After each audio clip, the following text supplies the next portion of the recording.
Lei 8.245, de 18 de outubro de 1991, locações dos imóveis. Seção 3 da locação não residencial. Artigo 51. Nas locações de imóveis destinados ao comércio, o locatário terá direito à renovação do contrato, por igual prazo, desde que cumulativamente, inciso 1, o contrato a renovar tenha sido celebrado por escrito e com prazo determinado. Inciso 2. O prazo mínimo do contrato a renovar ou a soma dos prazos ininterruptos dos contratos escritos seja de 5 anos. Inciso 3. O locatário esteja explorando seu comércio no mesmo ramo pelo prazo mínimo e ininterrupto de 3 anos. Parágrafo 1º. O direito assegurado neste artigo poderá ser exercido pelos cessionários ou sucessores da locação. No caso de sublocação total do imóvel, o direito à renovação somente poderá ser exercido pelo sublocatário. Parágrafo 2º. Quando o contrato autorizar que o locatário utilize o imóvel para as atividades de sociedade de que faça parte e que a esta passe a pertencer o fundo do comércio, o direito à renovação poderá ser exercido pelo locatário ou pela sociedade. Parágrafo 3º. Dissolvida a sociedade comercial por morte de um dos sócios, o sócio sobrevivente fica subrogado no direito à renovação desde que continue no mesmo ramo. Parágrafo 4º. O direito à renovação do contrato estende-se às locações celebradas por indústrias e sociedades civis com fim lucrativo regularmente constituídas, desde que ocorrentes os pressupostos previstos neste artigo. Parágrafo 5º. Do direito à renovação decai aquele que não propuser a ação no interregno de 1 ano, no máximo até 6 meses, no mínimo anteriores à data da finalização do prazo do contrato em vigor. Artigo 52. O locador não estará obrigado a renovar o contrato se, inciso 1, por determinação do poder público, tiver que realizar no imóvel obras que importarem na sua radical transformação ou para fazer modificações de tal natureza que aumente o valor do negócio ou da propriedade. Inciso 2. O imóvel vier a ser utilizado por ele próprio ou para transferência de fundo de comércio existente há mais de 1 ano, sendo detentor da maioria do capital do locador, seu cônjuge, ascendente ou descendente. Parágrafo 1º. Na hipótese do inciso 2, o imóvel não poderá ser destinado a uso do mesmo ramo do locatário, salvo se a locação também envolvia o fundo de comércio com as instalações e pertences. Parágrafo 2º.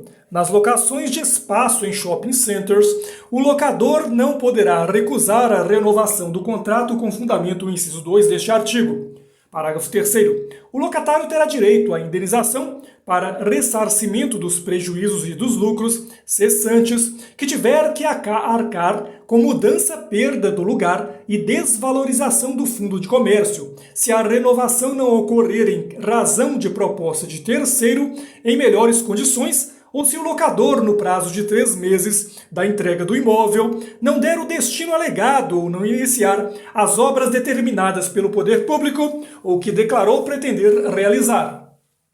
Artigo 53. Nas locações de imóveis utilizados por hospitais, unidades sanitárias oficiais, asilos, estabelecimentos de saúde e de ensino autorizados e fiscalizados pelo poder público, bem como por entidades religiosas devidamente registradas, o contrato somente poderá ser rescindido. Inciso 1. Nas hipóteses do artigo 9º, inciso 2. Se o proprietário promissário comprador ou promissário cessionário, em caráter irrevogável emitido na posse, com título registrado que haja quitado o preço da promessa ou que não tendo feito, seja autorizado pelo proprietário pedir o imóvel para demolição ou edificação, licenciada ou reforma que venha a resultar em aumento mínimo de 50% da área útil. Artigo 54. Nas relações entre lojistas e empreendedores de shopping center, prevalecerão as condições livremente pactuadas nos contratos de locação respectivos e as disposições procedimentais previstas nessa lei. Parágrafo 1º. O empreendedor não poderá cobrar do locatário em shopping center, a linha A, as despesas referidas nas alíneas A, B e D do parágrafo único do artigo 22 e, a linha B, as despesas com obras ou substituições de equipamentos que impliquem modificar o projeto ou memorial descritivo da data do habite e obras de paisagismos nas partes de uso comum. Parágrafo 2º. As despesas cobradas do locatário devem ser previstas em orçamento, salvo caso de urgência ou força maior, devidamente demonstradas, podendo o locatário, a cada 60 dias, por si ou entidade de classe, exigir a comprovação das mesmas. Artigo 54-A. Na locação não residencial do imóvel urbano na qual o locador procede à prévia aquisição, construção ou substancial reforma, por si mesmo ou por terceiros, do imóvel então especificado pelo pretendente à locação, a fim de que seja este locado por prazo determinado, prevalecerão as condições livremente pactuadas no contrato respectivo às disposições procedimentais previstas nesta lei. Parágrafo 1º. Poderá ser convencionada a renúncia ao direito de revisão do valor dos aluguéis durante o prazo de vigência do contrato de locação. Parágrafo 2º. Em caso de denúncia antecipada do vínculo locatício pelo locatário, compromete-se este a cumprir a multa convencionada, que não excederá, porém, a soma dos valores dos aluguéis a receber até o termo final da locação. Artigo 55. Considera-se locação não residencial quando o locatário for a pessoa jurídica ou imóvel destinar-se ao uso de seus titulares, diretores, sócios, gerentes, executivos ou empregados. Artigo 56. Nos demais casos de locação não residencial, o contrato por prazo determinado cessa de pleno direito, fim do prazo estipulado, independentemente de notificação ou aviso. Parágrafo único. Fim do prazo estipulado se o locatário permanecer no imóvel por mais de 30 dias sem oposição do locador, presumir-se-á prorrogada a locação nas condições ajustadas, mas sem prazo determinado. Artigo 57. O contrato de locação por prazo indeterminado pode ser denunciado por escrito pelo locador, concedidos ao locatário 30 dias para a desocupação.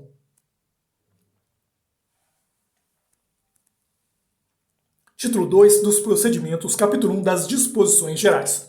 Artigo 58. Ressalvados os casos previstos no parágrafo único do artigo 1º nas ações de despejo, consignação em pagamento de aluguel e acessório da locação, revisionais de aluguel ou renovatórias de locação, observar-se-á o seguinte. Inciso 1. Os processos tramitam durante as férias forenses e não se suspendem pela superveniência delas. Inciso 2. É competente para conhecer e julgar tais ações o foro do lugar da situação do imóvel, salvo se outro houver sido eleito no contrato. Inciso 3. O valor da causa corresponderá a 12 meses de aluguel ou, na hipótese do inciso 2 do artigo 47, a 3 salários vigentes por ocasião do ajuizamento. Inciso 4. Desde que autorizado no contrato, a citação, intimação ou notificação far-se-á mediante correspondência com aviso de recebimento ou tratando-se de pessoa jurídica ou firma individual, também mediante telex ou facsímile ou ainda, sendo necessário, pelas demais formas previstas no Código de Processo Civil. Inciso 5. Os recursos interpostos contra as sentenças terão efeito somente devolutivo.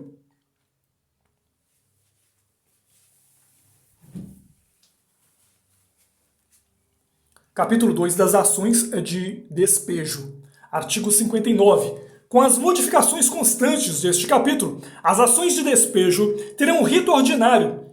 Parágrafo 1º. Conceder-se-á liminar para desocupação em 15 dias, independentemente da audiência da parte contrária, e desde que prestada a caução no valor equivalente a 3 meses de aluguel nas ações que tiverem por fundamento exclusivo.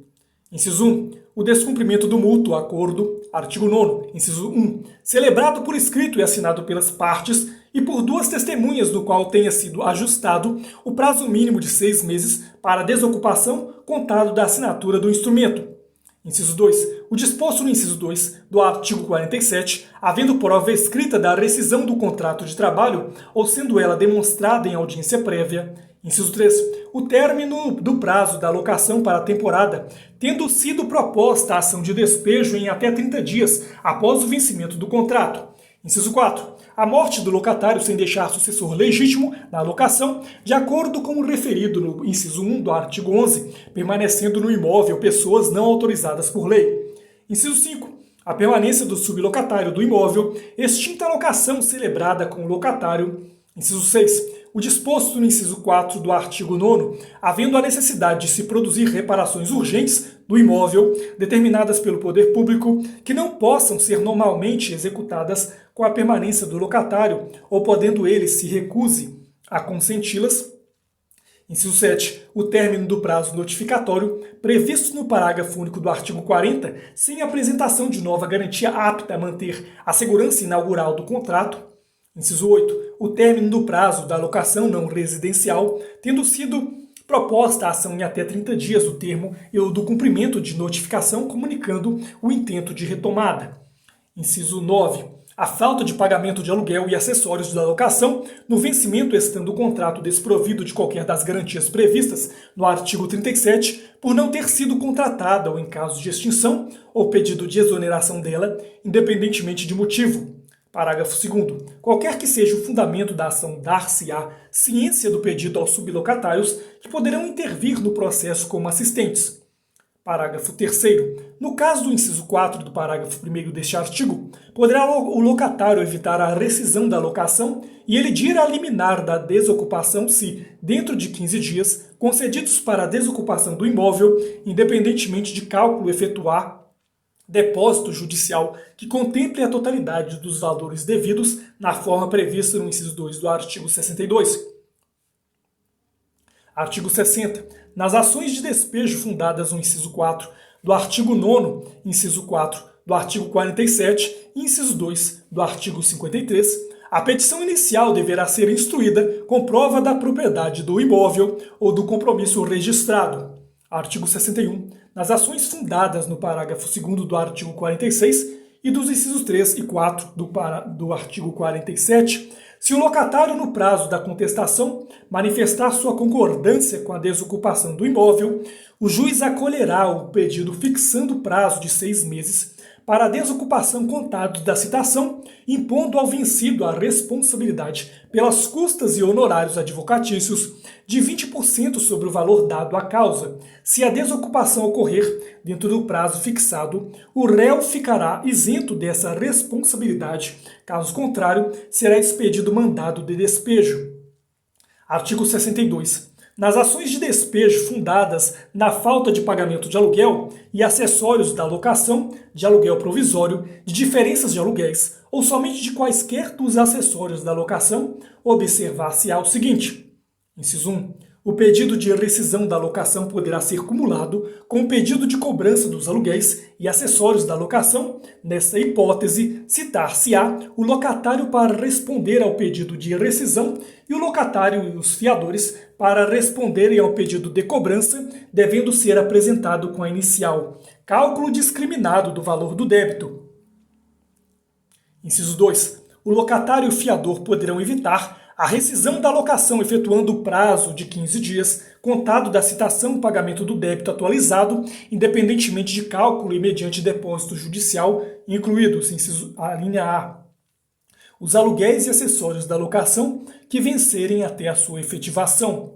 A linha B, as multas ou penalidades contratuais, quando exigíveis. A linha C, os juros de mora. A linha D, as custas e os honorários do advogado do locador, fixados em 10% sobre o montante devido, se do contrato não constar disposição diversa. Inciso 3. Efetuada a purga da mora, se o locador alegar que a oferta não é integral, justificando a diferença, o locatário poderá complementar o depósito no prazo de 10 dias, contado da intimação que poderá ser dirigida ao locatário ou diretamente ao patrono deste, por carta ou publicação no órgão oficial, a requerimento do locador. Inciso 4. Não sendo integralmente complementado o depósito, o pedido de rescisão prosseguirá pela diferença, podendo o locador levantar a quantia depositada. Inciso 5. Os aluguéis que forem vencendo até a sentença deverão ser depositados à disposição do juízo nos respectivos vencimentos, podendo o locador levantá-los desde que incontroversos. Inciso 6. Havendo cumulação dos pedidos de rescisão, da locação e cobrança dos aluguéis, a execução desta pode ter início antes da desocupação do imóvel, caso ambos tenham sido acolhidos. Parágrafo único. Não se admitirá a emenda da mora se o locatário já houver utilizado essa faculdade nos 24 meses imediatamente anteriores à propositura da ação.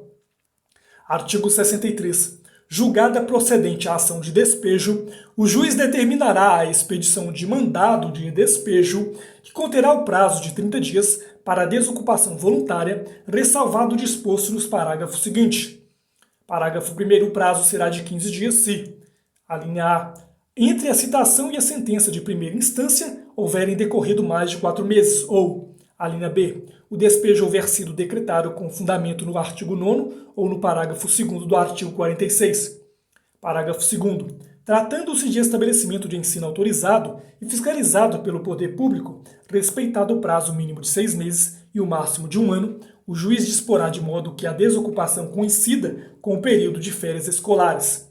Parágrafo 3º. Tratando-se de hospitais, repartições públicas, unidades sanitárias oficiais, asilos, estabelecimentos de saúde, de ensino autorizados e fiscalizados pelo poder público, bem como por entidades religiosas devidamente registradas, e o despejo for decretado com fundamento no inciso 4 do artigo 9º ou no inciso 2 do artigo 53, o prazo será de 1 ano, exceto no caso em que entre a citação e a sentença de primeira instância houver decorrido mais de 1 ano, hipótese em que o prazo será de 6 meses.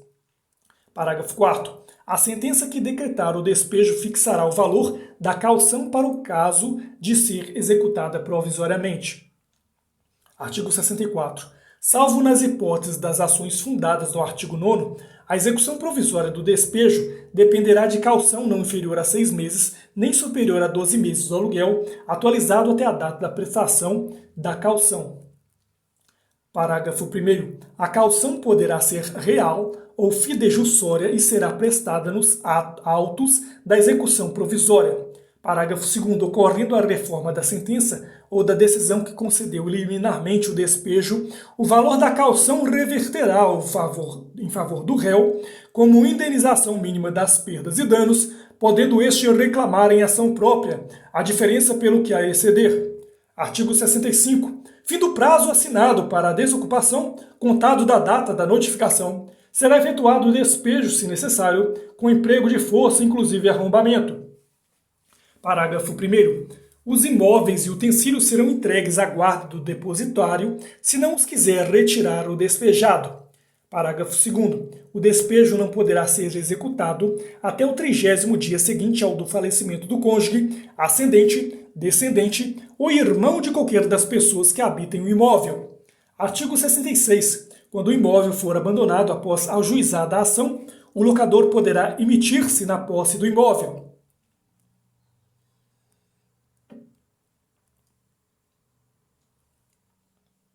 Capítulo 2 da ação da consignação de aluguel e acessórios da locação.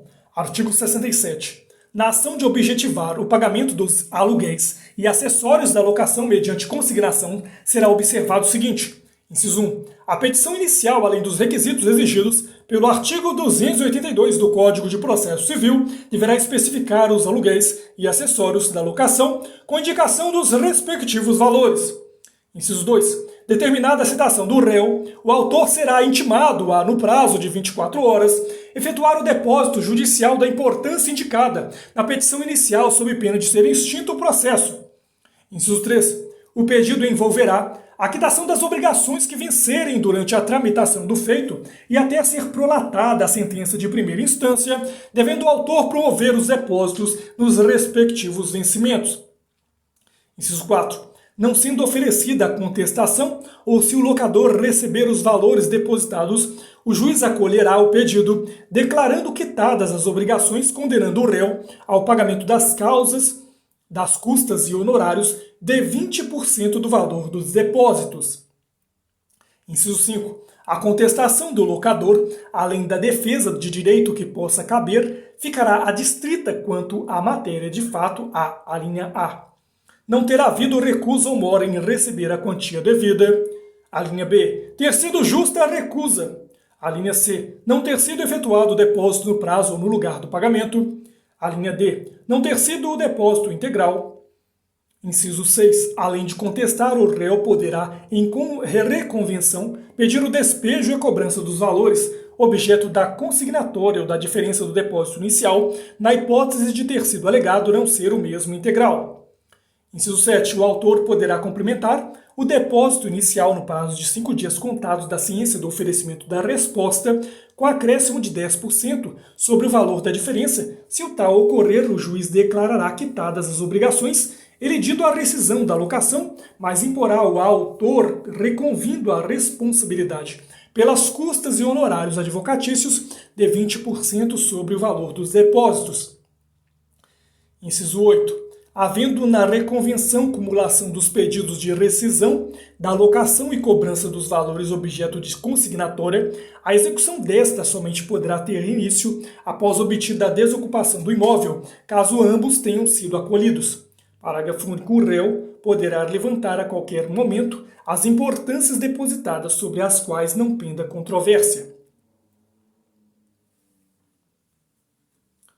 Capítulo 4 da ação revisional de aluguel. Artigo 68. Na ação revisional de aluguel, que terá o rito sumário, observar-se-á o seguinte. Inciso 1. Além dos requisitos exigidos pelos artigos 276 e 282 do Código de Processo Civil, a petição inicial deverá indicar o valor do aluguel cuja fixação é pretendida. Inciso 2. Ao designar a audiência de conciliação, o juiz, se houver pedido, e com base nos elementos fornecidos tanto pelo locador como pelo locatário, ou nos que indicar, fixará aluguel provisório que será devido, desde a citação, nos seguintes moldes. A linha A. Em ação proposta pelo locador, o aluguel provisório não poderá ser excedente a 80% do pedido. A linha B. Em ação proposta pelo locatário, o aluguel provisório não poderá ser inferior a 80% do aluguel vigente. Inciso 3. Sem prejuízo da contestação e até a audiência, o réu poderá pedir seja revisto o aluguel provisório, fornecendo os elementos para tanto. Inciso 4. Na audiência de conciliação apresentada a contestação, que deverá conter contraproposta, se houver discordância quanto ao valor pretendido, o juiz tentará a conciliação e, não sendo esta possível, determinará a realização de perícia, se necessária, designando, desde logo, a audiência de instrução e julgamento. Inciso 5. O pedido de revisão, previsto no inciso 3 deste artigo, interrompe o prazo para a interposição de recurso contra a decisão que fixar o aluguel provisório. Parágrafo 1º. Não caberá ação revisional na pendência de prazo para a desocupação do imóvel, artigo 46, parágrafo 2º e 57, ou quando tenha sido este estipulado amigável ou judicialmente. Parágrafo 2º. No curso da ação de revisão, o aluguel provisório será reajustado na periodicidade pactuada ou na fixada em lei. Artigo 69. O aluguel fixado na sentença retroage a citação e as diferenças devidas durante a ação de revisão, descontados os aluguéis provisórios satisfeitos, serão pagas corrigidas, exigíveis a partir do trânsito em julgado da decisão que fixar o novo aluguel. Parágrafo 1º. Se pedido pelo locador ou sublocador, a sentença poderá estabelecer periodicidade de reajustamento do aluguel diversa daquela prevista no contrato revisando, bem como adotar outro indexador para reajustamento do aluguel. Parágrafo 2º. A execução das diferenças será feita nos autos da ação de revisão. Artigo 70. Na ação de revisão do aluguel, o juiz poderá homologar acordo de desocupação que será executado mediante a expedição de mandado de despejo.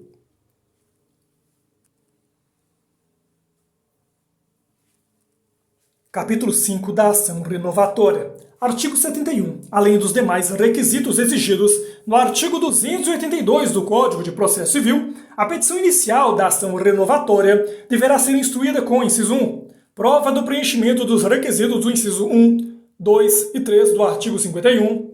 Inciso 2, prova do exato cumprimento do contrato em curso.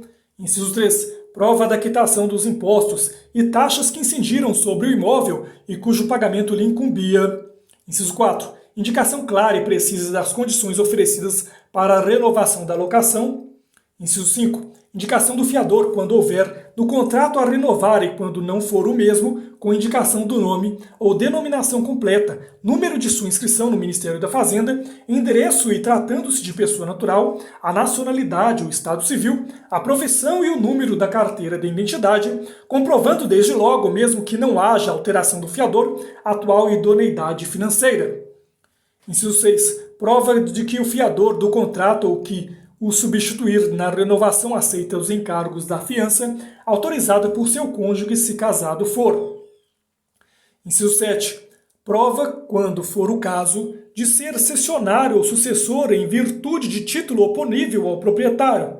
Parágrafo único. Proposta a ação pelo sublocatário do imóvel ou de parte dele, serão citados o sublocador e o locador como litisconsorte, salvo se, em virtude da locação originária, ou renovada o sublocador dispuser de prazo que admita renovar a sublocação, na primeira hipótese procedente à ação, o proprietário ficará diretamente obrigado à renovação.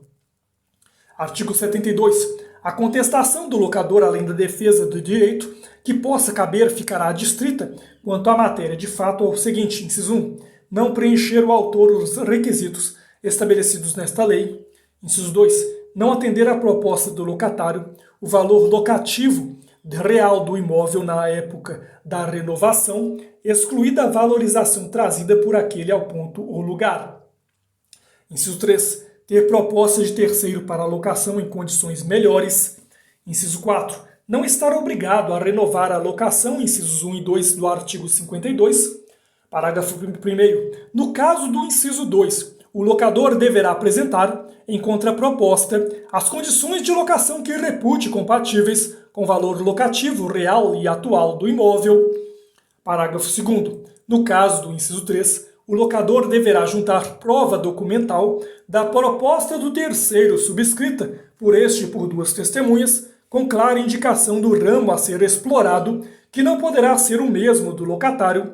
Nessa hipótese, o locatário poderá, em réplica, aceitar tais condições para obter a renovação pretendida.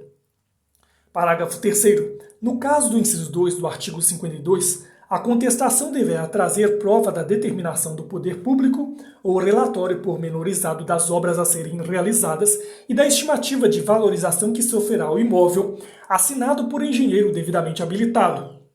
Parágrafo 4º.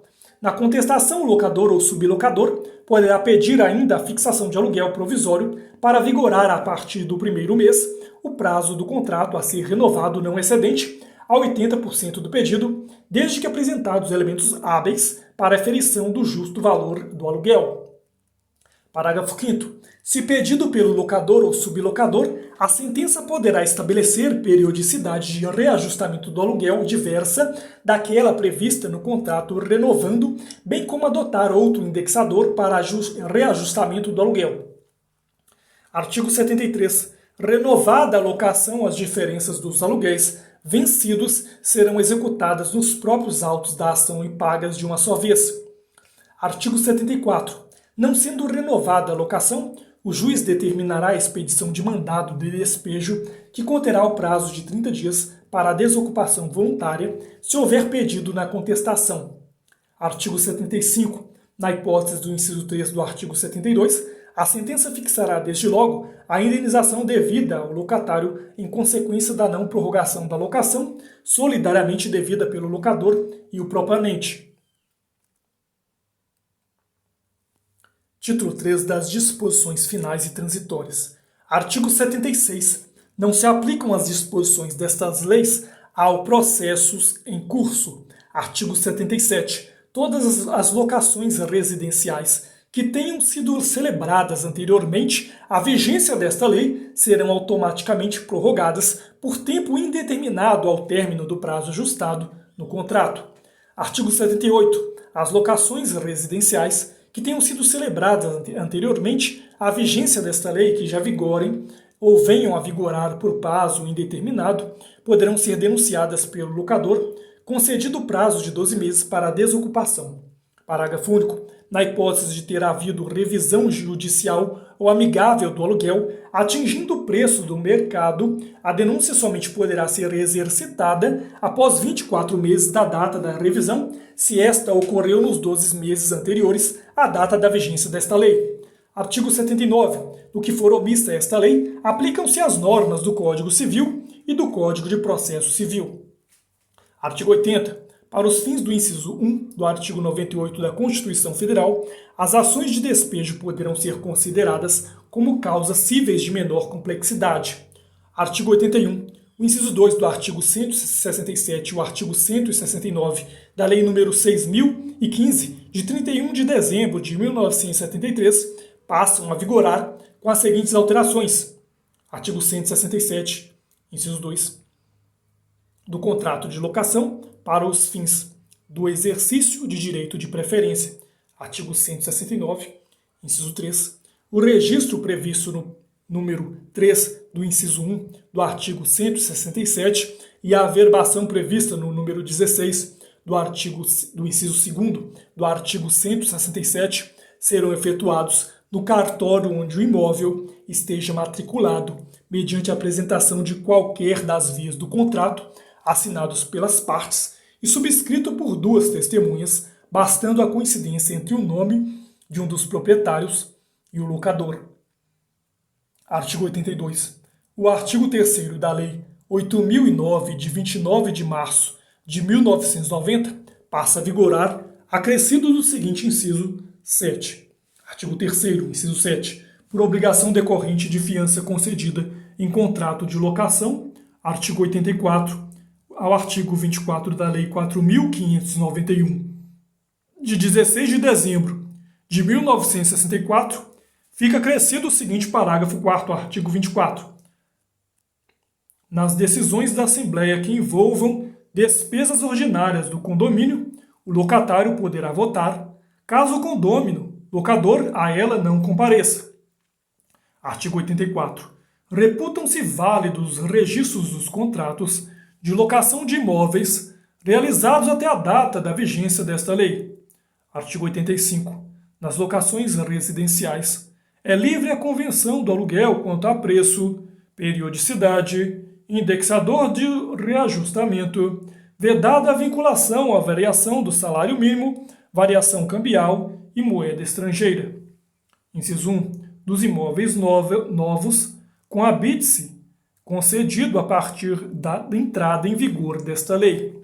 Inciso 2. Dos demais imóveis não enquadrados no inciso anterior, em relação aos contratos celebrados após 5 anos de entrada em vigor desta lei. Artigo 86. O artigo 8º da Lei 4.380, de 21 de agosto de 1964, passa a vigorar com a seguinte redação. Artigo 8º. O sistema financeiro da habitação destinado a facilitar e promover a construção e aquisição da casa própria ou moradia, especialmente pelas classes de menor renda da população, será integrado. Artigo 89. Esta lei entrará em vigor 60 dias após a sua publicação. Artigo 90.